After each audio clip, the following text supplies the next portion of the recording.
కాజా toll gate వద్ద గంజాయి ముఠాను arrest చేశారు. హైడ్రో గంజాయి విక్రయిస్తున్నట్టు ముగ్గురు నిందితుల్ని అరెస్టు చేసినట్లు జిల్లా ఎస్పీ సతీష్ కుమార్ తెలిపారు.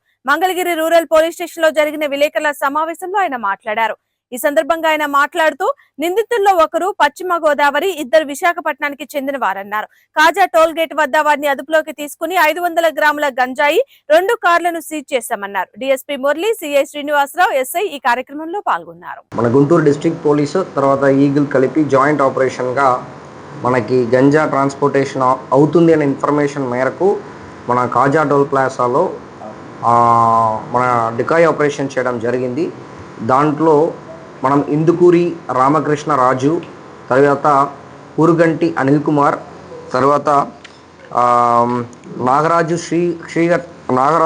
శ్రీహర్ష వర్ధన్ వర్మ అని చెప్పేసి ముగ్గురిని మనం అరెస్ట్ చేయడం జరిగింది.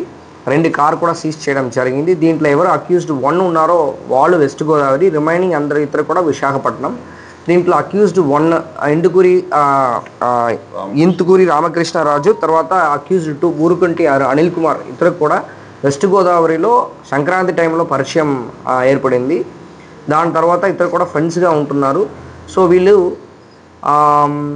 వీళ్ళకి కొంచెం బెంగళూరులో కూడా కొన్ని ఫ్రెండ్స్ అలవాట్లు అవ్వడం జరిగింది త్రూ ఇన్స్టాగ్రాము. అండ్ వాళ్ళు ట్రిప్ వేస్తున్నప్పుడు కూడా అక్కడే ఉన్నప్పుడు కొన్ని ఫ్రెండ్స్ అలవాట్లు అవ్వడంతో పాటు అక్కడ నుంచి ఈ హైడ్రో గాంజా అనే ఒక గాంజా, అంటే దీనిలో టీఎంసీ లెవెల్ అంటారు. గాంజాలో శిలావతి అనేది మన ఉన్నదానిలో హైయెస్ట్ అని చెప్పి అనుకుంటాం. దీనికని ఎక్కువ అని చెప్పేసి చెప్తున్నారు. బట్ స్టిల్ టెక్నికలీ అది వెరిఫై చేయాలి. వాళ్ళు ఇది బెంగళూరు నుంచి తీసుకొని వచ్చేసి విశాఖపట్నంకి తీసుకొని వెళ్తున్నారు. యాక్చువల్లీ బెంగళూరు వెళ్ళి తీసుకొని వచ్చేసి విశాఖపట్నంకి వెళ్తున్నారు. సో ఎండ్ రూట్లో మనము బేస్డ్ ఆన్ ఇన్ఫర్మేషన్ దీన్ని ఇంటర్ఫియర్ అయ్యి వీళ్ళని అరెస్ట్ చేయడం జరిగింది.